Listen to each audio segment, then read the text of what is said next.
হ্যাঁ ভাইয়া শোনা যাচ্ছে। আচ্ছা আমাকে একটু বলো তো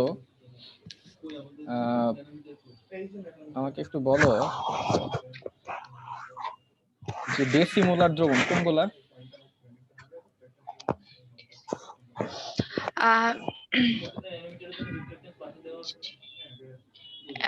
যে দাঁড়ান ভাইয়া,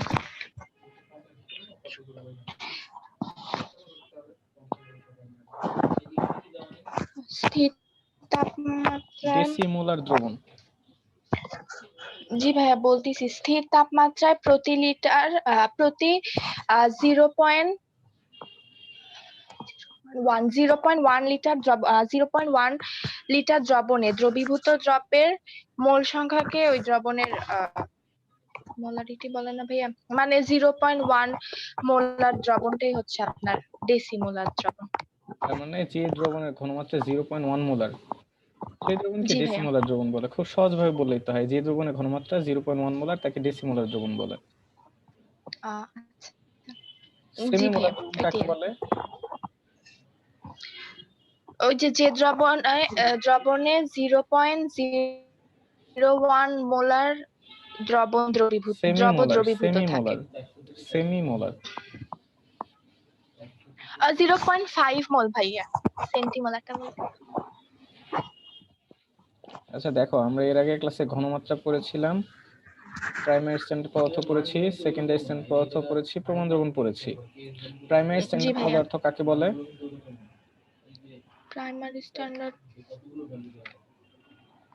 প্রাইমারি স্ট্যান্ডার্ডটাই ভাইয়া যে প্রমাণ দ্রবণটা না? মানে প্রাইমারি স্ট্যান্ডার্ড পদার্থগুলো ব্যবহার করে প্রমাণ দ্রবণগুলো তৈরি করা হয়, কিন্তু প্রাইমারি স্ট্যান্ডার্ড পদার্থগুলো কাকে বলে? কোন পদার্থগুলোকে প্রাইমারি স্ট্যান্ডার্ড পদার্থ বলে?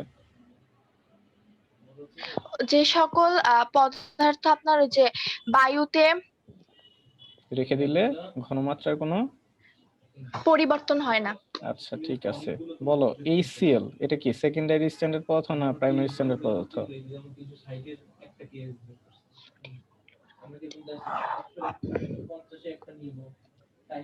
প্রাইমারি স্ট্যান্ডার্ড পদার্থ। কেন? কার্বন ডাই অক্সাইড, কারণ ভাই যে HCl প্রাইমারি নাকি সেকেন্ডারি স্ট্যান্ডার্ড পদার্থ?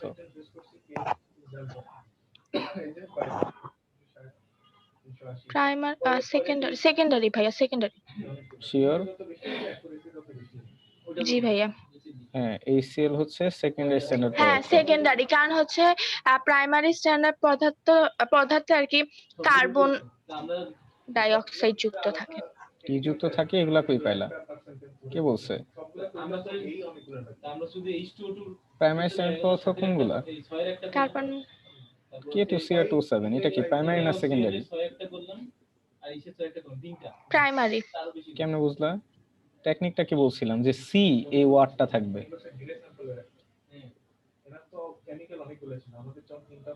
হ্যাঁ H2C2O4 তাহলে তো HCl প্রাইমারি না, একমাত্র এটাই হচ্ছে এক্সেপশন। প্রাইমারি। তোমাকে কি প্রাইমারি স্ট্যান্ডার্ড পদার্থ সেকেন্ডারি স্ট্যান্ডার্ড পদার্থ পড়িয়েছিলাম? জি ভাইয়া পড়াইছিলাম। প্রমাণ দ্রবণ এগুলো পড়াইছিলাম? হ্যাঁ প্রমাণ দ্রবণও পড়াইছিলেন ভাইয়া। আচ্ছা, তো H2C2O4 এটা প্রাইমারি স্ট্যান্ডার্ড পদার্থ না সেকেন্ডারি স্ট্যান্ডার্ড পদার্থ? প্রাইমারি স্ট্যান্ডার্ড পদার্থ। ওকে, বাট হাইড্রোক্লোরিক অ্যাসিড এটা সেকেন্ডারি স্ট্যান্ডার্ড পদার্থ। সেকেন্ডারি। হ্যাঁ। জি ভাই। সোডিয়াম হাইড্রোক্সাইড কি প্রাইমারি না সেকেন্ডারি? সেকেন্ডারি ভাইয়া। Good, very good. আজকে আমরা পড়ব দ্রবণ লঘুকরণ সূত্র। কি পড়ব? দ্রবণ লঘুকরণ সূত্র। হ্যাঁ, দ্রবণ লঘুকরণ সূত্রটা পড়ব এই জন্য যে ধরো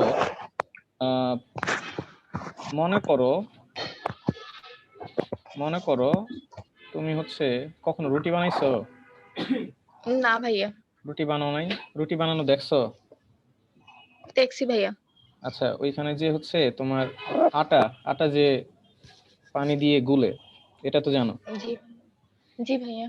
আচ্ছা ঠিক আছে, এখন শোনো, মানে এক গ্লাস পানির মধ্যে কিছু পরিমাণ আটা দেওয়ার পরে এটা অনেক ঘন হইছে, ওকে, গাঢ় হইছে। জি ভাইয়া। এখন এটাকে যদি তুমি লঘু করতে চাও কি করতে হয়? আটা আরো বেশি দিব, সরি পানি বেশি দিব। পানি বেশি দিবা, good. পানি বেশি দিবা, ওকে। জি ভাইয়া। আচ্ছা ঠিক আছে। তার মানে হচ্ছে পানি যোগ করে, বাইরে থেকে পানি যোগ করে কোন একটা দ্রবণকে লঘু করতে হয়, তাই না? জি ভাইয়া। আচ্ছা ঠিক আছে, এখন একটু বলো তো, বাইরে থেকে তুমি যত পানি যোগ করবা দ্রবণটা লঘু হবে নাকি গাঢ় হবে? লঘু হবে। তার মানে তার ঘনমাত্রা বেড়ে যাবে না কমে যাবে? কমে যাবে। কমে যাবে, গুড। তার মানে আয়তন, আয়তনের সাথে তাহলে ঘনমাত্রার সম্পর্কটা কি? সমানুপাতিক নাকি বিপরীত? সমানুপাতিক। সমানুপাতিক নাকি বিপরীত? সমানুপাতিক ভাইয়া। আয়তন, আয়তন বাড়ানো মানে কি? পানি যোগ করা। ও আচ্ছা, বুঝছি, তাইলে ব্যস্তানুপাতিক। তাহলে খেয়াল করো, আমি যদি কিন্তু ভাইয়া আয়তন, বলো, আচ্ছা বুঝছি। বলো। না বুঝছি ভাইয়া এখন। আচ্ছা, ঘনমাত্রাকে যদি আমি এস দিয়ে প্রকাশ করি আর আয়তনকে যদি ভি দিয়ে প্রকাশ করি, হ্যাঁ তাইলে তো ব্যস্তানুপাতিক। ঘনমাত্রা আর ভি হচ্ছে কি? আয়তন। কি আয়তন। স্ক্রিন দেখা যাচ্ছে? জি ভাইয়া। তো সাউন্ড হচ্ছে কেন? তুমি কি দাঁড়িয়ে দাঁড়িয়ে ক্লাস করতেছো? না তো ভাইয়া, আমার কাছে সাউন্ড নাই। তাহলে মনে হয় হেডফোনের জন্য আচ্ছা শুনতেছেন। ঠিক আছে। এস হচ্ছে ঘনমাত্রা আর ভি হচ্ছে কি? আয়তন। তাহলে আমরা বলতে পারি S is proportional to 1/v, বলা যায়। জি ভাইয়া।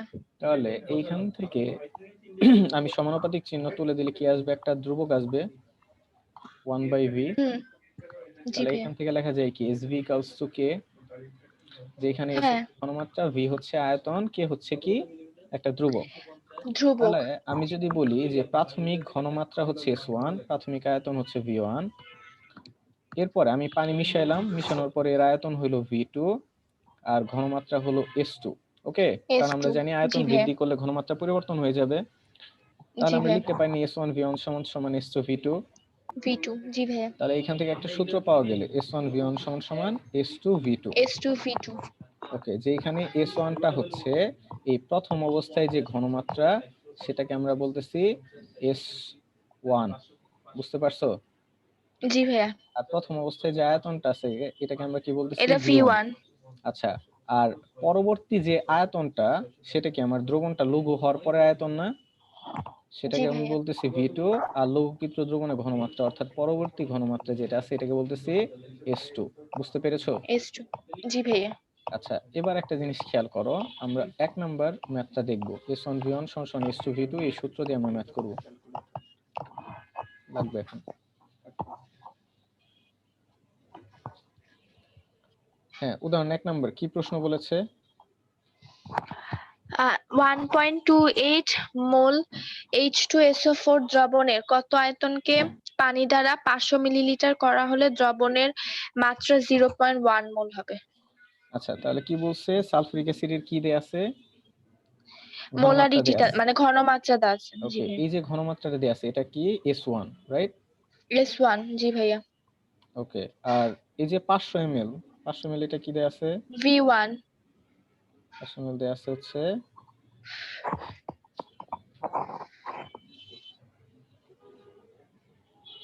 ওকে, এখানে আমার দেয়া আছে 1.28 সালফিউরিক অ্যাসিড দ্রবণের কত আয়তনকে পানি দ্বারা 500 ml করা হলে দ্রবণের ঘনমাত্রা 0.1 মোলার হবে, তাই তো? জি ভাইয়া। তাহলে একটু খেয়াল করে দেখো, আমার পানি দ্বারা 500 ml করা হয়েছে আর দ্রবণ ঘনমাত্রা এত চেঞ্জ করা হয়েছে, তাহলে 1.28 এটা কি?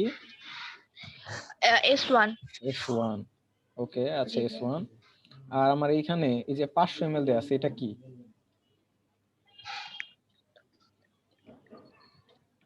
V2। Very good, V2। আর 0.1 টা কি? S2। S2। তাহলে আমার বের করতে বলছে কি? V1। V1। তাহলে V1 সমান সমান কি লেখা যাবে? S2 V2 by S1। Very good. তাহলে কত আসবে ভ্যালু? S2 কত? 1.28 ইনটু V2 কত? 500 ডিভাইডেড বাই S1 কত? 0.1। সরি, S2 হচ্ছে 0.1, S2 হচ্ছে হ্যাঁ। 0.1।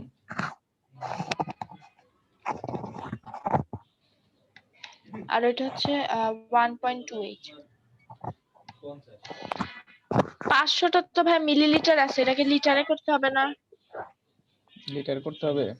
আচ্ছা, আমরা যদি মিলিলিটার রাখি তাহলে আমাদের আনসার কি আসবে? মিলিলিটারে আসবে।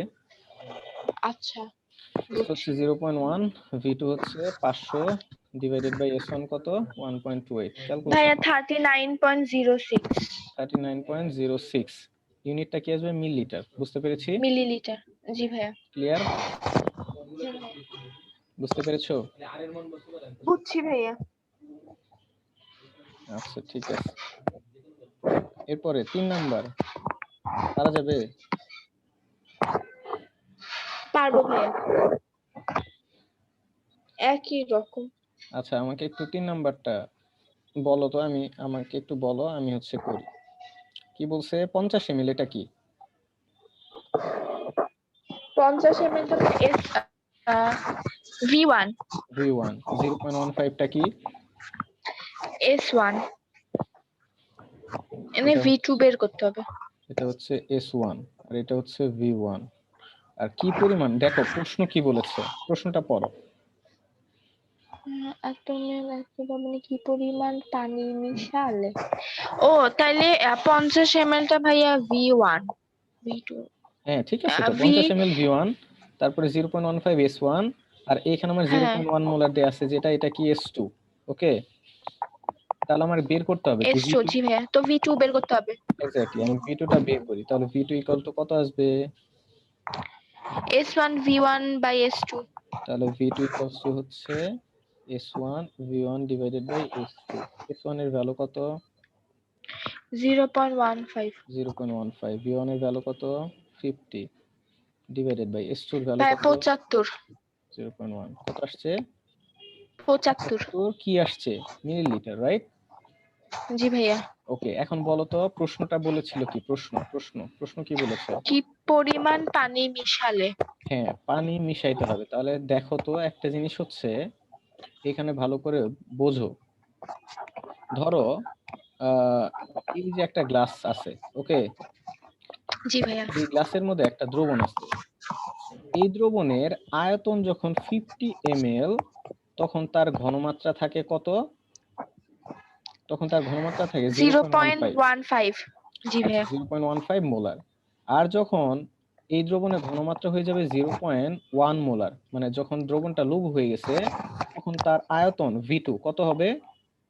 75। 75 ml। ওকে, তাহলে একটা জিনিস বোঝো, জি ভাইয়া। যখন তার আয়তন 50 ml তখন তার ঘনমাত্রা 0.15 মোলার, যখন তার ঘনমাত্রা এই আয়তন 75 ml তখন তার ঘনমাত্রা কমে 0.1 মোলার হয়ে গেছে। তাহলে বলো তো। তাইলে ভাইয়া যে 75 থেকে 50 মাইনাস করলে পানির পরিমাণটা পাবো। এক্স্যাক্টলি, তার মানে এই 75 থেকে 50 ml আমরা বাদ দেই যদি, তাহলে আমরা কি পাবো? 25 ml পানি বাইরে থেকে এক্সট্রা 25। যোগ করতে হবে। বুঝতে পেরেছো? জি ভাইয়া। জি এই ভাইয়া। যে আমরা যেটা করলাম, রুটি রুটি বানানোর সময় ঘন হয়ে গেলে আমরা বাইরে থেকে যে পানি যোগ করি, এরকম ব্যাপারটা। ক্লিয়ার? জি ভাইয়া। পারা যাবে না? পারবো ভাইয়া। 5 নম্বর প্রশ্নটা খুবই ইম্পর্টেন্ট, প্রশ্নটা পড়ো। আচ্ছা, 20 মিলিলিটার সেমিমোলার হাইড্রোক্লোরাইড দ্রবণ 15 মিলিলিটার মোলার সালফিউরিক, ভাইয়া চলে গেছে, দ্রবণ এবং হুম 60 মিলিলিটার ডেসিমোলার HNO3 দ্রবণ একত্রে মিশ্রিত করা হলো। মিশ্রিত অ্যাসিড দ্রবণের মাত্রা কত হবে? হ্যাঁ, প্রশ্নটা আরেকবার পড়ো, বোঝো কি বলছে। 20। জি ভাইয়া। 20 মিলিলিটার সেমিমোলার HCl দ্রবণ, 15 মিলিলিটার মোলার H2SO4 দ্রবণ এবং 60 মিলিলিটার ডেসিমোলার HNO3 দ্রবণ একত্রে মিশ্রিত করা হলো। মিশ্রিত অ্যাসিড দ্রবণের মাত্রা কত হবে? আচ্ছা, এই মাত্রা কিভাবে করা যেতে পারে?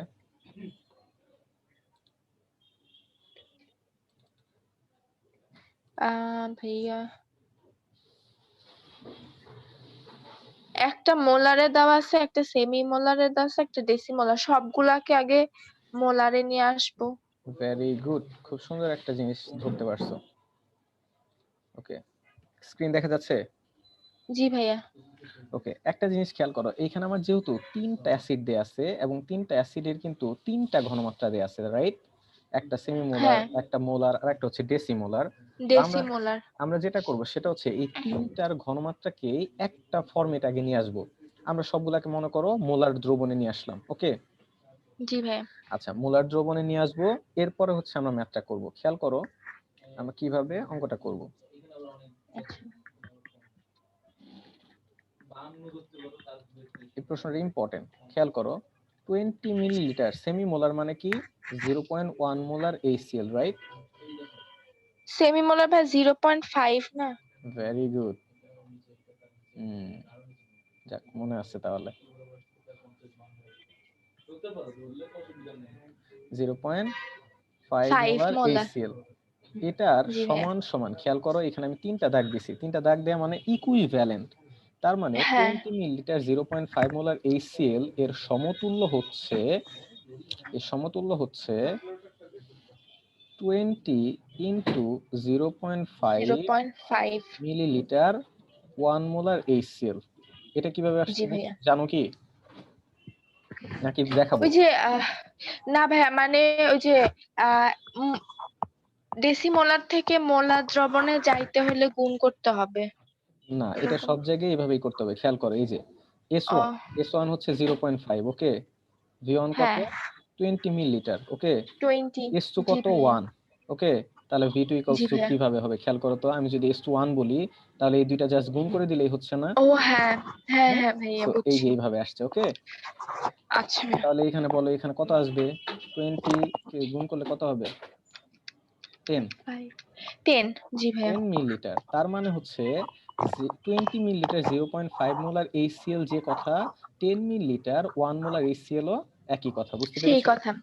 জি ভাইয়া। এরপরে খেয়াল করো 50 মিলিলিটার মোলার, মোলার মানে কি 1 মোলার H2SO4, জি ভাইয়া।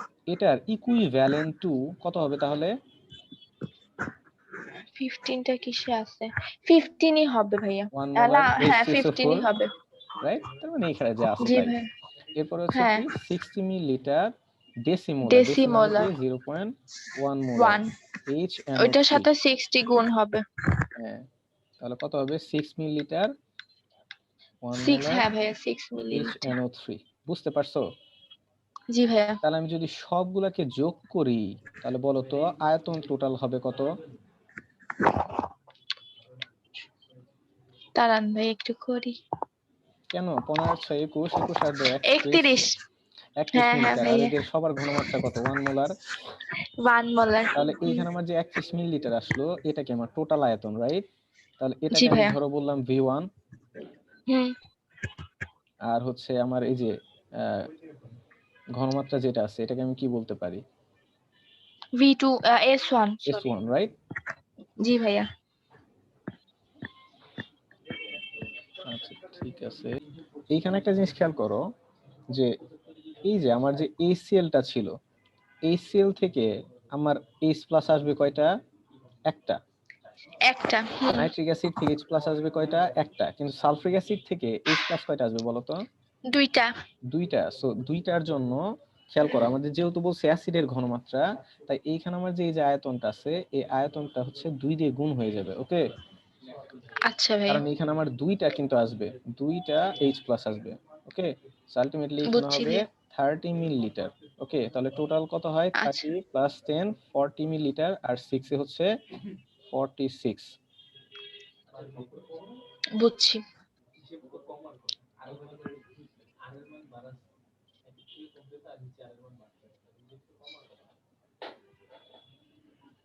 এটা হবে 46 মিলিলিটার, ওকে? এখন জি খেয়াল ভাইয়া। করো এই আয়তনটাকে আমি ধরবো হচ্ছে V2, আর এটাকে আমি ধরবো S2। আর এইখানে খেয়াল করো আমার বাম পাশে টোটাল আয়তন কত আছে বলো তো? 60 15 31। না, না তো 95। দাঁড়ান ভাইয়া যোগ করি। 95, হ্যাঁ ভাইয়া। 95 মিলিলিটার, ওকে?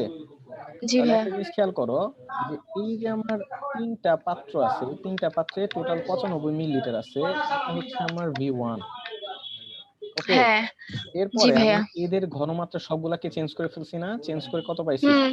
1 মোলার ঘনমাত্রা বানাইছি, ওকে? এটা জি হচ্ছে ভাইয়া। V2 আর এটা হচ্ছে আমার তাহলে এগুলো হচ্ছে S1। ইয়েস, এক্স্যাক্টলি S1টা আমার বের করতে হবে।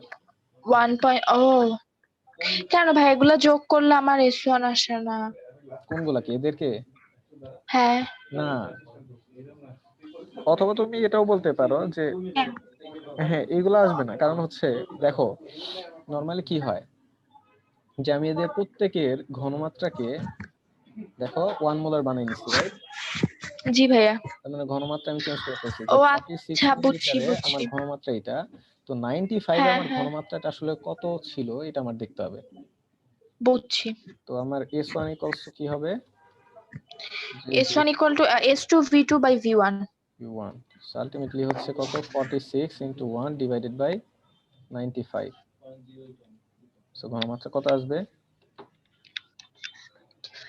0.48. সো 0.48, ইউনিটটা কি আসবে? ইউনিটটা এম এ মানে মোলার, এম, হ্যাঁ এম বা মোল পার লিটার। মোল পার লিটার, বুঝতে পেরেছো? জি ভাইয়া। ওকে, আচ্ছা এইখানে স্ক্রিনে কি লেখা আছে বলো তো? ওই যে রাসায়নিক বিশ্লেষণ, আঙ্গিক বিশ্লেষণ, জি, মাত্রিক রাসায়নিক বিশ্লেষণ। বিশ্লেষণ মানে হচ্ছে কেমিক্যাল অ্যানালাইসিস। হ্যাঁ, রাসায়নিক জি ভাইয়া। বিশ্লেষণ পদ্ধতি সাধারণত দুইটা শ্রেণীতে ভাগ করা যায়। একটা হচ্ছে কোয়ালিটেটিভ অ্যানালাইসিস বা গুণগত বিশ্লেষণ, যেটা হচ্ছে কেমিস্ট্রি ফার্স্ট পেপারের সেকেন্ড চ্যাপ্টার যেটা আছে, বুঝছো? আর আরেকটা হচ্ছে আচ্ছা হ্যাঁ পরিমাণগত ভাইয়া। বিশ্লেষণ, কোয়ান্টিটেটিভ হুম। অ্যানালাইসিস, যেটা এই চ্যাপ্টারে। তো আঙ্গিক আচ্ছা বিশ্লেষণ বা গুণগত বিশ্লেষণ আসলে কি করা হয়, যে কোনো নমুনা বস্তুতে কি কি উপাদান আছে এগুলা নির্ণয় করা হয়। যেমন অজানা লবণের ধারাবাহিক বিশ্লেষণের মাধ্যমে মূলক সমূহ শনাক্তকরণ করা হয়, যেমন ফার্স্ট পেপারের সেকেন্ড চ্যাপ্টারে আমরা যে দেখছিলাম আয়নগুলো শনাক্ত করে। ওকে, জি ভাইয়া। আর মাত্রিক বিশ্লেষণে যেটা করা হয় সেটা হচ্ছে তোমার এই যে দুই ভাইয়া টাইপের। আজকে ওই যে ওই দাগ আসতিছে। দাগ আসতেছে, জি ভাইয়া। 1 মিনিট। লেখার মাঝখানে চলে আসছে।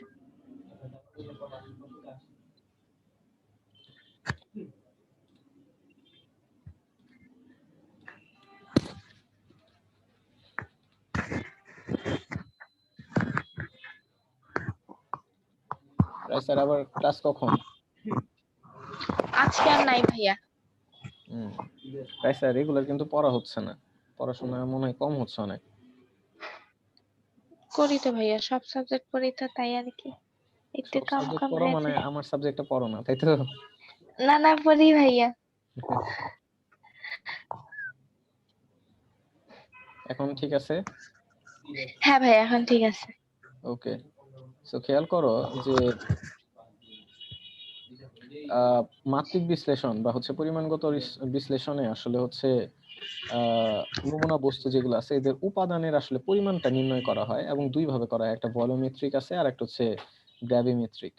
তো আমরা হচ্ছে বেসিক্যালি এখানে যেটা করব সেটা হচ্ছে এই যে আয়তনিক বিশ্লেষণ, যেটা প্রমাণ দ্রবণের কত আয়তনের সাথে অজানা মাত্রার দ্রবণের কত আয়তন বিক্রিয়া করে তা জেনে অজানা মাত্রার দ্রবণটির মাত্রা নির্ণয় করার পদ্ধতি হচ্ছে আয়তনিক বিশ্লেষণ। দ্রবণের আয়তন জেনে মাত্রা নির্ণয় করার পদ্ধতির জন্য এই নামকরণ করা হয়। তো এইগুলো হচ্ছে বইয়ের ভাষা। ওকে, জি ভাইয়া। তো বিষয়টা হচ্ছে ধরো তুমি কোন একটা দ্রবণের ঘনমাত্রা জানো না, আরেকটা দ্রবণের সাহায্যে এই দ্রবণের ঘনমাত্রা নির্ণয়ের যে একটা পদ্ধতি, এই পদ্ধতিটা আমরা এখন দেখবো। ওকে, আচ্ছা ভাইয়া। আচ্ছা এই যে স্ক্রিনে কি লেখা আছে? টাইট্রেশন। টাইট্রেশন। আচ্ছা টাইট্রেশন বাংলা কি? হ্যাঁ। আহ, টাইট্রেশনের বাংলা লেখা হচ্ছে নাই। অনুমাপন। হ্যাঁ, অনুমাপন। আচ্ছা টাইট্রেশন এটা সম্পর্কে আইডিয়া আছে? ওই যে আয়তনিক বিশ্লেষণ পদ্ধতি। না, তোমার এর আগে আইডিয়া আছে ও হ্যাঁ ভাইয়া, আছে আছে। টাইট্রেশন কিভাবে করে জানো, নাকি আলোচনা করার দরকার আছে? একবার একটু ভাই দেখায় দেন জি প্লিজ। অবশ্যই দেখাই দিব। টাইট্রেশন পড়ার আগে চলো আমরা নির্দেশকটা পড়ে আসি। আচ্ছা। আচ্ছা সেটা হচ্ছে কোন একটা দ্রবণ সেটা অ্যাসিড না ক্ষারক নাকি নিউট্রাল, মানে নিরপেক্ষ কিনা। হ্যাঁ, এটা হচ্ছে নির্দেশক দিয়ে বোঝা যায়। ওই যে পিএইচ, আরেকটা কি জানি। হ্যাঁ, নির্দেশকটা হচ্ছে তোমার যে কোন একটা দ্রবণ সেটা অ্যাসিড নাকি ক্ষারক নাকি নিরপেক্ষ, সেটা নির্দেশ যে করে সেটাই হচ্ছে নির্দেশক। ওকে, জি যেমন ভাইয়া। একটা ওয়েল নোন নির্দেশক হচ্ছে অ্যাসিড ক্ষারকের জন্য লিটমাস পেপার। Litmus paper. জি ভেরি গুড। ভাইয়া। লিটমাস পেপার নিয়ে আমরা মোটামুটি সবাই জানি লিটমাস পেপার। তো লিটমাস পেপার বলতো অ্যাসিডিক দ্রবণে কেমন থাকে? লাল হয়ে যায় ভাইয়া। লিটমাস পেপার অ্যাসিড দ্রবণে কেমন থাকে? লাল থাকে, রাইট? জি ভাইয়া, আর লাল ক্ষারীয় দ্রবণে আর নীল। নীল হয়ে যায়। আমি এটা মনে রাখতাম এইভাবে, অনীলা, অম্ল নীল লিটমাস পেপারকে লাল করে। ওকে, আচ্ছা ভাইয়া। নীল লিটমাসকে লাল করে। তার মানে লাল ক্ষারীয় করে। দ্রবণে নীল থাকে, লিটমাস পেপারটা নীল থাকে। সেটাকে অ্যাসিড যদি যুক্ত করতে থাকো, মানে ক্ষারীয় দ্রবণে যদি তুমি অ্যাসিড আস্তে আস্তে যোগ করতে থাকো, একটা পর্যায়ে নিরপেক্ষ হয়ে যাবে। এরপরে দ্রবণে যদি আরেকটু অ্যাসিড থাকে তখন লিটমাস পেপারটা লাল হয়ে যায়। এই দ্রবণে জি ভাইয়া। লিটমাস পেপার থাকে লাল, বেজে বা ক্ষারকে থাকে নীল। ওকে, তো হ্যাঁ। খেয়াল করো, ধরো তুমি এইরকম একটা পাত্র আছে তোমার কাছে। এই পাত্রের মধ্যে মনে করো সোডিয়াম হাইড্রোক্সাইড আছে। সোডিয়াম হাইড্রোক্সাইড একটা ক্ষার। সো এর মধ্যে যদি তুমি একটা লিটমাস পেপার দিয়ে রাখো, তো লিটমাস পেপারের কালারটা কেমন থাকবে? ক্ষারে হচ্ছে আমার নীল, নীল হয়ে যাবে ভাইয়া। ওকে, সো বাইরে থেকে মনে করো তুমি এই সেল যুক্ত করতেছো, তাহলে কি হবে? এই ক্ষার ধর্মটাকে অ্যাসিড আস্তে আস্তে কি করবে? প্রশমিত করতে থাকবে না? জি ভাইয়া। করতেছো তুমি হাইড্রোক্লোরিক অ্যাসিড আরো যোগ করতেছো, যোগ করতে করতে এই অ্যাসিড দ্বারা এই ক্ষারটা সম্পূর্ণরূপে নিউট্রাল হয়ে যাবে না, প্রশমিত হয়ে যাবে না? হ্যাঁ। জি আচ্ছা, ভাইয়া। প্রশমিত হয়ে গেল বা নিরপেক্ষ হয়ে গেল। এরপরে তুমি যদি আরেক ফোঁটা HCl এইখানে ফেলো, তাহলে এই তাহলে পুরো অ্যাসিড হয়ে দ্রবণটা কি যাবে। হয়ে যাবে? অ্যাসিডিক হয়ে যাবে, অ্যাসিডিক। রাইট? জি তখন এই ভাইয়া। লিটমাস পেপারটার কালারটা কি হয়ে যাবে? লাল। লাল হয়ে যাবে। তাহলে আমরা বলতে পারি না যে এই দ্রবণটা ক্ষারীয় দ্রবণ থেকে অ্যাসিডিক দ্রবণ হয়ে গেছে। তাহলে এটা আসলে আমরা বুঝলাম কিভাবে? বুঝলাম হচ্ছে এই নীল লিটমাস পেপারটা লাল হয়ে গেছে, রাইট? জি ভাইয়া। তাহলে এই যে আমার নির্দেশটা করলো, অর্থাৎ খেয়াল করো যে এটা আমার ক্ষারীয় দ্রবণ ছিল, আমার এটা অ্যাসিডিক দ্রবণ হয়ে গেল। তার মানে এই যে আমার একটা শেষ বিন্দু নির্দেশ করলো যে আমি যখন এই সেল যোগ করতেছি কোনো একটা পর্যায়ে গিয়ে এই লিটমাস পেপারটা কিন্তু লাল থেকে নীল থেকে কি হয়ে গেছে? লাল হয়ে গেছে। তার মানে এই এই প্রক্রিয়াটার একটা শেষ বিন্দু আছে, রাইট? জি ভাইয়া। তার নির্দেশকগুলা শেষ বিন্দু নির্দেশ করে। তার মানে বুঝছি। ক্ষারের ক্ষার ক্ষারটা যে আমার অ্যাসিড হয়ে গেল, এই ক্ষারের শেষ বিন্দুটা মানে হচ্ছে কি? নির্দেশক। এখন কথা হচ্ছে নির্দেশকগুলা কিভাবে কাজ করে? নির্দেশকগুলা কাজ করে হচ্ছে বর্ণ পরিবর্তনের মাধ্যমে। দেখো এই যে নীল বর্ণ ছিল লাল হয়ে গেছে। তাহলে নির্দেশকগুলা কাজ করে কিভাবে? হুম। কিভাবে কাজ করে? বর্ণ বর্ণ পরিবর্তনের মাধ্যমে। পরিবর্তনের মাধ্যমে, তাই না? বর্ণ পরিবর্তনের পরিবর্তনের মাধ্যমে। মাধ্যমে জি ভাইয়া। নির্দেশকগুলা কাজ করে। আচ্ছা, নির্দেশককে ইংলিশে বলে ইন্ডিকেটর। তাহলে এখন যদি আমরা সংজ্ঞা দেখি যে আয়তনিক বিশ্লেষণ মানে এক কথা হচ্ছে টাইট্রেশন প্রক্রিয়ার কথা বলতেছে। টাইট্রেশন প্রক্রিয়ায় ব্যবহৃত যে সকল বস্তু নিজেদের বর্ণ পরিবর্তনের মাধ্যমে বিক্রিয়ার সমাপ্তি বিন্দু বা এন্ড পয়েন্ট নির্দেশ করে তাদেরকে নির্দেশক বলে। যেমন লিটমাস পেপার একটা নির্দেশক, এরপর আছে মিথাইল অরেঞ্জ, মিথাইল রেড। ওকে, এছাড়া আরো জি ভাইয়া। আছে যেমন হচ্ছে ফেনফথেলিন, খুব ওয়েল নোন একটা নির্দেশক ফেনফথেলিন। ওকে, হ্যাঁ। জি ভাইয়া। আচ্ছা, এই থার্ড চ্যাপ্টারের তোমার হচ্ছে নির্দেশকের টপিকে গিয়ে দেখবে একটা চার্ট আছে। আচ্ছা। একটা চার্ট দেয়া আছে যে বিভিন্ন বিভিন্ন ধরনের নির্দেশক আলোচনা করা আছে, যে অ্যাসিড এবং ক্ষারীয় দ্রবণে অ্যাসিডটা যদি ধরো তীব্র হয়, তীব্র অ্যাসিড,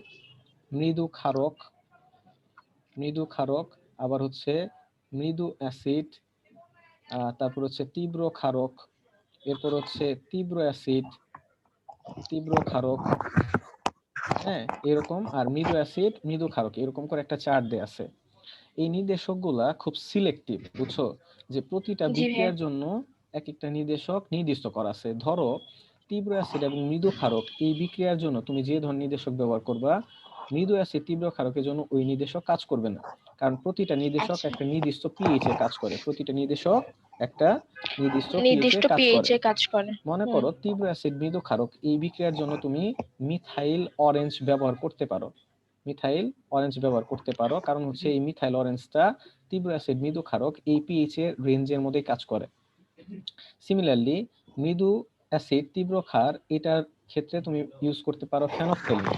ওকে, জি ভাইয়া। তবে ওই নির্দেশকটা যদি তুমি হচ্ছে তীব্র অ্যাসিড মৃদু ক্ষারকে ব্যবহার করো তখন কিন্তু কাজ করবে না। ওকে, আচ্ছা ভাইয়া। আচ্ছা, কারণটা কি? কারণটা হচ্ছে নির্দেশকগুলা কি করে, নিজেদের বর্ণ পরিবর্তন করে, এবং নির্দেশকগুলা নিজেদের যে বর্ণ পরিবর্তন করে কিভাবে করে? কারণ হচ্ছে নির্দেশকগুলা যখন তারা নির্দিষ্ট পিএইচ এ থাকে তখন তারা আসলে আয়নিত হয়। হ্যাঁ, নির্দিষ্ট পিএইচ এ আয়নিত হইতে পারে। বর্ণ পরিবর্তন হয় কিভাবে? আসলে যখন আয়নিত হয়, তো নির্দিষ্ট পিএইচ এ আয়নিত হয়। মূল কথাগুলো বলতেছি যে নির্দেশকগুলা কি হয়, নির্দিষ্ট পিএইচ এ নির্দিষ্ট পিএইচ আয়নিত আয়নিত হয়, হয়, আর যখনই আয়নিত হয় তখনই তাদের কি হয়, বর্ণ বর্ণ পরিবর্তন পরিবর্তন হয়। হয়। বুঝতে পেরেছো? জি ভাইয়া। এভাবে আসলে নির্দেশকগুলা কাজ করে। ক্লিয়ার? জি ভাইয়া। আচ্ছা, এবার আসি টাইট্রেশনে। টাইট্রেশন প্রক্রিয়াটা কি? টাইট্রেশন প্রক্রিয়াটা হচ্ছে একটা জানা ঘনমাত্রার দ্রবণের সাহায্যে অপর একটা দ্রবণের অজানা ঘনমাত্রা নির্ণয়ের যে পদ্ধতি, এই পদ্ধতিটাকে বলা হয় টাইট্রেশন। টাইট্রেশন পদ্ধতি। জি, মনে করো দুইটা দ্রবণ আছে। জি ভাইয়া। দুইটা দ্রবণ, এটা একটা দ্রবণ, এটা একটা দ্রবণ আছে। এই দ্রবণের আমি ঘনমাত্রাও জানি, আয়তনও জানি। মনে করো S1 V1 আমি জানি। এই দ্রবণের মনে করো আমি V2 জানি, বাট আমি S2 টা জানি না। তাহলে না। এই যে দ্রবণটা আছে, এই দ্রবণের সাহায্যে, এক নাম্বার দ্রবণের সাহায্যে 2 নাম্বার দ্রবণের এই যে অজানা ঘনমাত্রাটা আছে, এই ঘনমাত্রা নির্ণয়ের যে পদ্ধতি আছে, এই পদ্ধতিটাকে আমি কি বলি? টাইট্রেশন বলি, টাইট্রেশন। বা অনুমাপন বলা হয়। বুঝতে পেরেছো? জি আর ভাইয়া। টাইট্রেশনটা যখন করা হয় তখন এইখানে নির্দেশকের বা ইন্ডিকেটরের সাহায্য নেওয়া হয়। কারণ কি? কারণ নির্দেশক আমাকে নির্দেশ করবে এই বিক্রিয়াটা নিরপেক্ষ হয়ে গেছে কিনা। ওকে, জি ভাইয়া। টাইট্রেশন গুলা করা হয় সাধারণত ধরো অম্ল এবং ক্ষারক টাইট্রেশন করা হয়, জারণ বিজারণ টাইট্রেশন করা হয়, আর একটা হচ্ছে অধক্ষেপণ টাইট্রেশন। তোমাদের বইয়েতে বেসিক্যালি প্রথম দুইটাই আলোচনা করা আছে, অম্ল ক্ষারক টাইট্রেশন আর একটা জারণ বিজারণ টাইট্রেশন। তো টাইট্রেশনটা সবসময় করা হয় বিপরীতধর্মী পদার্থের ক্ষেত্রে। কারণটা কি? কারণটা হচ্ছে বিপরীতধর্মী পদার্থ একজন আরেকজনকে নিরপেক্ষ করে দেয়। জি ভাইয়া। তো দেখো যে টাইট্রেশন প্রক্রিয়াটা কেমন। মনে করো আমি হচ্ছে তোমার সালফিউরিক অ্যাসিড এবং এটা একটা দ্রবণ দেয়া আছে, সালফিউরিক অ্যাসিড একটা দ্রবণ দেয়া আছে, আর একটা মনে করো হচ্ছে তোমার সোডিয়াম কার্বনেট, বা হচ্ছে ধরো তোমার সোডিয়াম হাইড্রোক্সাইড, এটার দ্রবণ দেয়া আছে। জি অথবা ভাইয়া। তুমি ধরো সহজভাবে বলি, তোমার হচ্ছে সোডিয়াম কার্বনেট দেয়া আছে আর HCl এর দ্রবণ দেয়া আছে। দুইটা বিপরীতধর্মী পদার্থ। খেয়াল করো, সালফিউরিক অ্যাসিডের সাথে সোডিয়াম হাইড্রোক্সাইড অথবা সোডিয়াম কার্বনের সাথে হাইড্রোক্লোরিক অ্যাসিড। আমরা ধরো সোডিয়াম কার্বনের সাথে হাইড্রোক্লোরিক অ্যাসিড এই টাইট্রেশনটা এখন পড়ব। আচ্ছা। টাইট্রেশন। আচ্ছা, এই টাইট্রেশনটা দেখো, সোডিয়াম কার্বনেট এটা কি একটা বেস, হাইড্রোক্লোরিক অ্যাসিড একটা কি অ্যাসিড। অ্যাসিড। আচ্ছা, এই টাইট্রেশন করার জন্য আমার কয়েকটা যন্ত্র লাগে। সেটা হচ্ছে কি লাগে? বুরেট লাগে, তারপর লাগে হচ্ছে আমার পিপেট লাগে, তারপরে কনিক্যাল ফ্লাস্ক লাগে। Conical flask. জি ভাইয়া। চেনো কনিক্যাল ফ্লাস্ক? হ্যাঁ ভাইয়া। এগুলা দেখছো কখনো? সবগুলাই দেখছি ভাইয়া। সবগুলাই দেখছো? জি ভাই। জি ভাইয়া। কি দেখা যাচ্ছে? ওই যে কনিক্যাল ফ্লাস্ক, তারপরে বুলেট আর হোয়াইট টাইটেল। আচ্ছা ঠিক আছে, কি হোয়াইট টাইল নাকি লিখছেন টাইল দিয়ে জানি। আছে। আচ্ছা, ওইটার কথা আমরা হ্যাঁ। ভুলে যাই, ওইটা কি বলা আছে যাই বলা থাকুক। এই যে খেয়াল করো, আচ্ছা। এটা হচ্ছে বুরেট। এই যে নীল, এটা কি কালার? নীল কালার জি। জি না ভাইয়া। বেগুনি কালার? এটা বেগুনি নীল কালার। নীল না ভাই, নীল আর বেগুনির মাঝামাঝি ভাইয়া। আচ্ছা ঠিক আছে, সো এই যে কালারের যে এটা আছে, যন্ত্রটা আছে, এই যন্ত্রটাকে বলা হয় বুরেট। জি ভাইয়া। এই বুরেটের মধ্যে রাখা থাকে হচ্ছে একটা প্রমাণ দ্রবণ। কি রাখা থাকে? প্রমাণ দ্রবণ। প্রমাণ দ্রবণ। তার মানে হচ্ছে প্রমাণ দ্রবণ মানে হচ্ছে জানা দ্রবণ। কি থাকে? জানা দ্রবণ জানা যেটা আছে, দ্রবণ। আমরা টাইট্রেশনে কি ইউজ করি? ভাইয়া একটু 2টা মিনিটের জন্য ওকে, আসি। ওকে। আচ্ছা। খেয়াল করো যে আমার যে বুরেটটা আছে, এরকম যন্ত্রটা, এটাকে বলা হয় বুরেট। এই বুরেটের মধ্যে আমার যে জানা দ্রবণটা আছে এই জানা দ্রবণটা বুরেটে রাখা থাকে। ওকে, জি ভাইয়া। আচ্ছা। আর আমার যে দ্রবণের ঘনমাত্রাটা অজানা সেটাকে রাখা হয় কনিক্যাল ফ্লাস্কে। ওকে, জি ভাইয়া। আচ্ছা, একটা স্ট্যান্ড, এই পাশে একটা স্ট্যান্ড থাকে, এই স্ট্যান্ডের সাথে বুরেট আটকানো থাকে। হ্যাঁ, আচ্ছা, এবার খেয়াল করো যে আমরা কার কার মধ্যে টাইট্রেশন করব, সোডিয়াম কার্বনেট এবং হাইড্রোক্লোরিক অ্যাসিড। Hydrochloric acid. আচ্ছা, তো এদের মধ্যে একটা দ্রবণের ঘনমাত্রা আমার জানা, আর একটা দ্রবণের ঘনমাত্রা আমার অজানা। ভাইয়া আরেকবার একটু বলেন, আম্মু এসে ডিস্টার্ব করতেছিল। হ্যাঁ, আচ্ছা ঠিক আছে, খেয়াল করো যে জি সোডিয়াম ভাইয়া। তুমি হচ্ছে এটা মিউট করো। কোন ওকে, এখন একটু শোনো, আমি বলি মনোযোগ দিয়ে শোনো। যখন প্রশ্ন করব তখন আনমিউট করে উত্তর দিবা। আমরা সোডিয়াম কার্বনেট এবং হাইড্রোক্লোরিকে টাইট্রেশন করব। তো এদের মধ্যে আমার একটা দ্রবণ থাকবে জানা আর একটা দ্রবণ থাকবে অজানা। এখন সোডিয়াম কার্বনেট এবং হাইড্রোক্লোরিকের মধ্যে একটা দ্রবণ জানা আর একটা অজানা। নরমালি যার প্রাইমারি স্ট্যান্ডার্ড পদার্থ তাদের ক্ষেত্রে আমার হচ্ছে প্রমাণ দ্রবণ তৈরি করা হয়। আর আমরা জানি যে প্রমাণ দ্রবণ মানে হচ্ছে কি, যে জানা দ্রবণ। কারণ আমরা জানি প্রমাণ দ্রবণ কাকে বলে, যে দ্রবণের ঘনমাত্রা জানা থাকে তাকে বলা হয় প্রমাণ দ্রবণ। তো আমাদের টাইট্রেশনের ক্ষেত্রে যে জানা ঘনমাত্রার দ্রবণ যেটা আছে এটা আসলে প্রমাণ দ্রবণ থাকে। আর আমরা জানি প্রমাণ দ্রবণ কোনগুলা থেকে তৈরি করা হয়, প্রাইমারি স্ট্যান্ডার্ড পদার্থ যেগুলো আছে। তাহলে প্রাইমারি স্ট্যান্ডার্ড পদার্থগুলো দিয়ে প্রমাণ দ্রবণ তৈরি করা হয়, রাইট? এখন আমাকে একটু উত্তর দাও তো, যে সোডিয়াম কার্বনেট এবং হাইড্রোক্লোরিকের মধ্যে তাহলে কোনটার ঘনমাত্রা আমার জানা? Sodium. Good, sodium carbonate.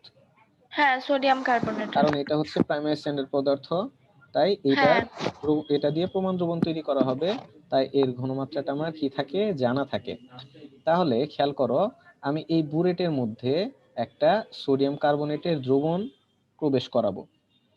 Sodium কার্বনেটের দ্রবণ প্রবেশ করাবো কিসে, এই বুরেটের মধ্যে। এই দ্রবণের আমি আগে থেকে বানায় রাখবো, যার ঘনমাত্রা আমি ধরো জানি S1, এবং বুরেটের মধ্যে আমি V2 আয়তন পরিমাণ হচ্ছে তোমার নিয়েছি, সোডিয়াম কার্বনেট নিয়েছি, মনে করো এই পর্যন্ত শো করতেছে মনে করো 50 ml। ওকে, সো আমি 50 ml পর্যন্ত সোডিয়াম কার্বনেট এই বুরেটের মধ্যে নিয়েছি। ওকে, জি ভাইয়া। এবং এটার যে ঘনমাত্রা সেটা হচ্ছে KS1, এটাও আমি জানি। তাহলে আমার বুরেটের মধ্যে আমি সোডিয়াম কার্বনেট নিয়েছি, যার ঘনমাত্রা আমি জানি, আয়তন আমি জানি। ওকে, হ্যাঁ, এবার খেয়াল করো, আমি হচ্ছে হাইড্রোক্লোরিক অ্যাসিডের তোমার হচ্ছে বানাইতে চাই। হাইড্রোক্লোরিক অ্যাসিডের ঘনমাত্রাটা আমি নির্ণয় করতে চাই, আমি এটার ঘনমাত্রা জানি না। হাইড্রোক্লোরিকটা মনে করো হচ্ছে অজানা, হাইড্রোক্লোরিকটা জি হচ্ছে ভাইয়া। অজানা, এটার আমি ঘনমাত্রা নির্ণয় করতে চাই, S2 আমি বের করতে চাই। আমি মনে করো V2 টা জানি, হ্যাঁ, হাইড্রোক্লোরিকের আয়তন কতটুকু এটা আমি জানি। ধরো এই কনিক্যাল ফ্লাস্কের মধ্যে আমি হাইড্রোক্লোরিক রাখছি, এবং কতটুকু রাখছি মনে করো 30 ml রেখে দিছি। ওকে, জি ভাইয়া। তো এটা আমি জানি, বাট এটার আমি ঘনমাত্রাটা কত সেটা জানি না। না। এখন আমি কি করব, টাইট্রেশন প্রক্রিয়াটা চালাবো। তো টাইট্রেশন প্রক্রিয়া চালানোর জন্য কিভাবে চালানো হয় খেয়াল করো, আমি এই কনিক্যাল ফ্লাস্কে রাখছি কি হাইড্রোক্লোরিক অ্যাসিড, রাইট? জি ভাইয়া। আচ্ছা, তো আমি কি করব, এই কনিক্যাল ফ্লাস্কের মধ্যে এই হাইড্রোক্লোরিক দ্রবণে যে কোনো একটা নির্দেশক রাখবো। মনে করো আমি এখানে একটা লিটমাস পেপার রাখলাম, তা লিটমাস পেপারের কালারটা কেমন থাকবে? সিটে লাল। লিটমাস পেপার এটা থাকবে হচ্ছে লাল। তাহলে আমার এইখানে লিটমাস পেপার দিয়ে রাখলাম, লাল কালার হয়ে আছে। ওকে, জি এবার ভাইয়া। খেয়াল করো এইখানে একটা কর্ক থাকে, স্টপ স্টপ কর্ক, হ্যাঁ। হচ্ছে তোমার হচ্ছে এইখানে এটা চাবি আর কি, এটা ঘোরানো হয়। সো এটা ঘোরাইলে এই যে বুরেটে আমার যে সোডিয়াম কার্বনেট রাখা আছে এটা টপ টপ ওটা করে ফোটায় ফোটায় পড়তে পড়তে থাকে। থাকে, জি পড়তেছে, আমি ভাইয়া। ঘোরাচ্ছি, টপ টপ করে পড়তেছে, টপ হ্যাঁ। টপ করে পড়তেছে, টপ টপ করে পড়তেছে। পড়তে পড়তে আমরা তো এটা জানি যে সোডিয়াম কার্বনেট ক্ষার দিয়ে অ্যাসিডের কি হইতে থাকবে, প্রশমিত হইতে থাকবে। তো জি ভাইয়া। দেখা গেল কি হঠাৎ করে এই লিটমাস পেপারটা লাল থেকে তোমার কালার হয়ে গেছে কেমন, নীল। নীল হয়ে গেছে। ওকে, লাল থেকে নীল হয়ে জি গেল, ভাইয়া। এই কালার পুরোটা হুম। কি হয়ে গেছে, নীল হয়ে গেছে, লাল থেকে তখন আমার নীল। বুঝতে হবে কি এই দ্রবণটা কি হয়ে গেছে, প্রশমিত হয়ে গেছে। হ্যাঁ হ্যাঁ, প্রশমিত প্রশমিত হয়ে হয়ে গেছে এবং একটা ফোঁটা, ক্ষারীয় হয়ে গেছে। এক ফোঁটা হয়তো সোডিয়াম কার্বনেট এখানে পড়ছে। ওকে, জি তার ভাইয়া। মানে আমার তখনই আমি কি করব, স্টপ স্কটটা অফ করে দিব। তাহলে খেয়াল করো, আমি বুলেট থেকে যদি এইটা ঘুরিয়ে নিচে সোডিয়াম কার্বনেট পড়তে দেই, তাহলে এটা লেয়ার কি কমতে থাকবে না? কমতে হ্যাঁ কমতে ভাইয়া। মনে করো আসলে হচ্ছে 30 ml এ চলে আসছে। তাহলে এইখানে এটা হচ্ছে 30 ml এ চলে আসছে, দেখাচ্ছে 30 ml। তাহলে এখানে সোডিয়াম কার্বনেট কতটুকু আসছে? আগে ছিল 30 50 ml। ml, ও 50 থেকে 30 30 ml, 20 ml। 20 ml। তাহলে আমি কি এটার আয়তনটা জানি না? জি ভাইয়া। এটার আয়তনটা আমি কিন্তু জানি, V2 টা আমি কি জানলাম। তাহলে সোডিয়াম কার্বনেটের জন্য আমি V2 পেয়ে গেলাম 20 ml, আর S1 তো আমি আগে থেকেই বের করে রাখছিলাম যে জানি। সোডিয়াম কার্বনেটের হ্যাঁ। ঘনমাত্রাটা আমি আগে থেকে জানি। মনে করো আমি বলে নিলাম যে এটা 1 মোলার ঘনমাত্রার দ্রবণ তৈরি করে রাখছিলাম। তাহলে আমি জি ভাইয়া। S1 ও জানলাম, আর হচ্ছে কি V1 টাও জানলাম। এটা V2 হবে না, V1। S1 টাও জানলাম, V1 টাও জানলাম। ওকে, হ্যাঁ। এবার খেয়াল করো, এইখানে আমার যে হাইড্রোক্লোরিক অ্যাসিডটা ছিল, এটার V2 টা কি আমি জানি? না। জানি তো। কতটুকু হাইড্রোক্লোরিক নিয়েছিলাম এটা আমি জানি, আগে থেকে জানতাম, মেপে নিয়েছি, হাইড্রোক্লোরিক অ্যাসিড মেপে নিয়েছি। কিন্তু আমি এটা জানি আচ্ছা না যেটা, সেটা হচ্ছে S2। বুঝছি ভাইয়া। এইখানে আমি হাইড্রোক্লোরিক অ্যাসিড কতটুকু নিয়েছি এটা কিন্তু আমি জানি, মেপে নিয়েছি। ওকে, হ্যাঁ বুঝছি। জি তার মানে ভাইয়া। আমি এটার V2 টা জানি, আমি জানি না কি S2 টা জানি না। বুঝতে পেরেছো? জি ভাইয়া। তো এটার ক্ষেত্রে আমাদের এখন সূত্র অ্যাপ্লাই করতে হবে যে S1 V1 সমান সমান S2 V2। বুঝতে পেরেছো? হুম। যে এখানে জি ভাইয়া S1 টা বুঝছি। কি? S1 টা হচ্ছে আমার ওই যে সোডিয়াম 1। কার্বনেটের ঘনমাত্রা, জি ভাইয়া। তাই না? V1 টা কি? V1 টা ওই যে 20 সোডিয়াম কার্বনেটের আয়তন, রাইট? আয়তন। হ্যাঁ। আচ্ছা, আর S2 টা কি? হাইড্রোক্লোরিকের ঘনমাত্রা। ঘনমাত্রা। আর V2 টা কি? হাইড্রোক্লোরিকের আয়তন। আয়তন। আচ্ছা, তো এই সূত্রের S1 V1 সমান S2 V2, এই সূত্রের একটু কারেকশন আছে। কারেকশনটা হচ্ছে এই টাইট্রেশন করার সময় আমাদেরকে অবশ্যই বিক্রিয়াগুলো সমতা করে নিতে হবে। তো আমি যদি বিক্রিয়াটা সমতা করতাম যে সোডিয়াম কার্বনেট প্লাস HCl, বিক্রিয়ার পরে কি কি তৈরি হতো বলো তো? সোডিয়াম কার্বনেট, সোডিয়াম ক্লোরাইড আর হচ্ছে পানি। পানি। আর কিছু তৈরি হতো না? এখানে কার্বন আছে, তৈরি হতো কার্বন ডাই অক্সাইড ভাইয়া। কার্বন ডাই অক্সাইড তৈরি হবে, রাইট? সো এটাকে যদি সমতা করো, তাহলে সমতা কিভাবে করো বলো তো? এখানে সোডিয়াম আছে কয়টা? 2টা। 2টা। তাহলে এই 2টা হবে কোথায়? এই সোডিয়ামের সামনে। এখানে ক্লোরিন আছে কয়টা? 1টা। সোডিয়াম, এখানে ক্লোরিন আছে কয়টা? 1টা না ভাইয়া? সামনে যে 2 আছে, ও আচ্ছা, তাহলে 2টা। তাহলে এখানে হাইড্রোক্লোরিকের সামনে 2, বুঝছো? জি ভাইয়া। ওকে, সো এখানে আছে হাইড্রোজেন কয়টা? এই যে 2টা, এই যে হাইড্রোজেন 2টা, 2টা। অক্সিজেন, হ্যাঁ আর এই হ্যাঁ। যে CO2, CO3 হয়ে গেছে। জি ভাইয়া। এবার খেয়াল করো, তাহলে হাইড্রোক্লোরিকের সামনে কত আছে? 2। সোডিয়াম কার্বনের সামনে কত আছে? 1। 1। তাহলে খেয়াল করো, S1 V1 কি ছিল? সোডিয়াম কার্বনেটের আয়তন এবং ঘনমাত্রা। হ্যাঁ। এই S1 V1 এর সামনে আসবে হচ্ছে 2। 2। আর বুঝছি। S2 V2 টা কি ছিল হাইড্রোক্লোরিকের জন্য? এটা সামনে আসবে এখানেও 1। 2 আসবে। তার মানে 1 আসবে, 1 হ্যাঁ। এক্সচেঞ্জ হয়ে আচ্ছা যাবে। বুঝছি ভাইয়া। সোডিয়াম বুঝছি। কার্বনেটের জন্য কি ছিল? S1 V1। এটা সামনে জি আসবে ভাইয়া। হচ্ছে হাইড্রোক্লোরিকের সামনে যেটা থাকবে সহগ। বুঝছি। জি আর ভাইয়া। হাইড্রোক্লোরিকের সামনে আসবে কি? সোডিয়াম কার্বনেটের সামনে যেটা ছিল তার সহগ। বুঝতে পেরেছো? জি ভাইয়া বুঝছি। মাথায় থাকবে তো? জি ভাইয়া। আচ্ছা, তাহলে আমাকে বলো তো এই বিক্রিয়ার জন্য কি হবে? H2SO4 প্লাস সোডিয়াম হাইড্রোক্সাইড, বিক্রিয়া সমতা করো, কি কি তৈরি হবে আগে এটা বলো। Sodium sulphate. Na2SO4 প্লাস পানি। পানি, সমতা করো। এখানে সোডিয়াম আছে 2টা, তাহলে এটা হবে এখানে 2। 2 আসবে। আর আর কিছু চেঞ্জ আসবে? হাইড্রোজেন এখানে 2টা, এখানেও 2টা। 2টা। জি আচ্ছা, ভাইয়া। এইখানে 2টা হাইড্রোজেন, এই যে এখানে 2টা আর এখানে 2টা, 4টা, এখানে 2। ওকে, সমতা শেষ। বুঝছি। জি ভাইয়া। এবার মনে করো H2SO4 এর জন্য আমি ধরলাম হচ্ছে S1V1, সোডিয়াম হাইড্রোক্সাইডের জন্য মনে করো ধরলাম H2V2। H2V2। তাহলে সূত্র কি লিখবো? তাইলে হচ্ছে H2V1 সমান সমান 2S1V1 equal to H2V2। হুম তাহলে 2, এই 2টা কই চলে যাবে? S1 এর সামনে চলে যাবে। S1 V1 আর এর হ্যাঁ সামনে আছে 1, এটা কই চলে যাবে? এখানে। বুঝতে পেরেছো?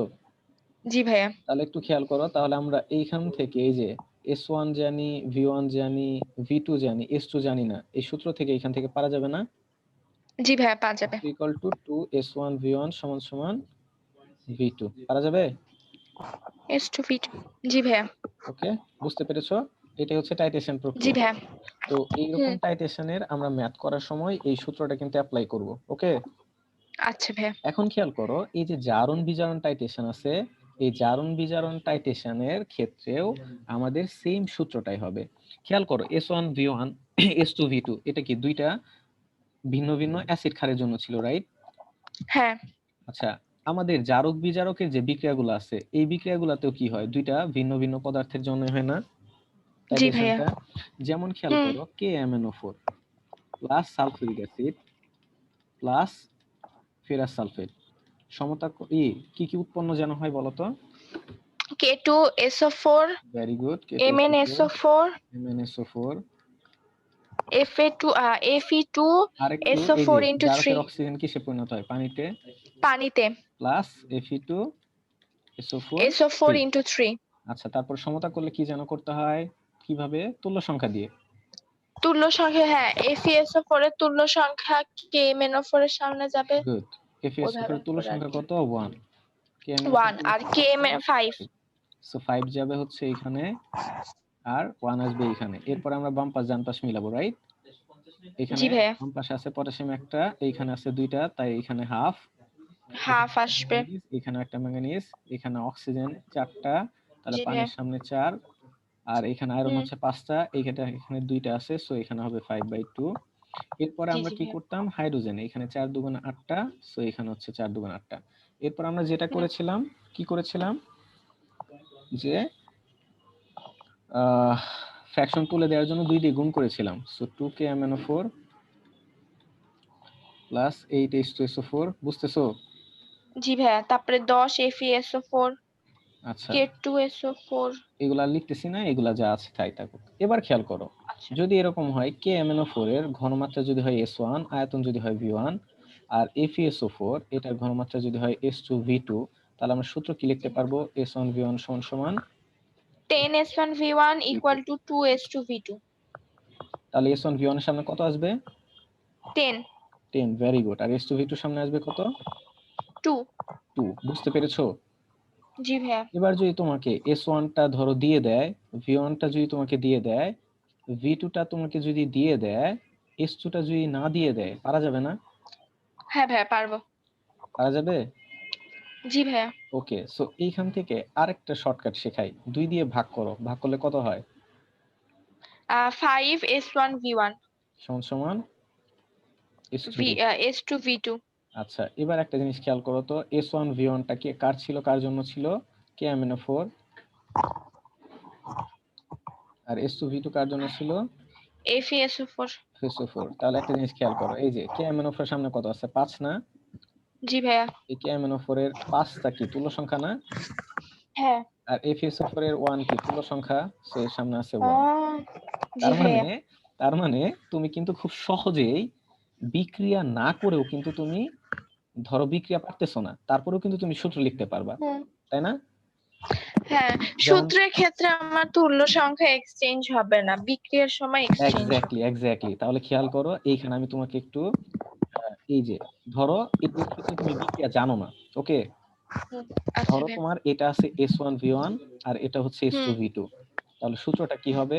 S1 V1 সমান আর সমান 2 S2 V2। বলো তো। 2S1 V1 equal to 5S2 V2 very good, এই তো হয়ে গেছে। বুঝা গেছে? পারা যাবে না? জি ভাইয়া এবং তুমি জি যদি ভাইয়া এইভাবে সমতাও করো, সমতা করার পরে দেখবা কি এই দুইটা কোথায় চলে যায়? এক্সচেঞ্জ হয়ে যায় না? হ্যাঁ মনে আছে? জি জি ভাইয়া রিলেট করতে পারতেছো ব্যাপারগুলা? জি ভাইয়া বুঝছি ওকে, সো এইভাবে আমরা হচ্ছে ম্যাথ করব, ওকে? আচ্ছা ভাইয়া আগামী ক্লাসে ম্যাথ করব। আজকে এই পর্যন্ত ওকে থাক। ভাইয়া আচ্ছা কিন্তু তোমার কিন্তু পানিশমেন্ট আছে।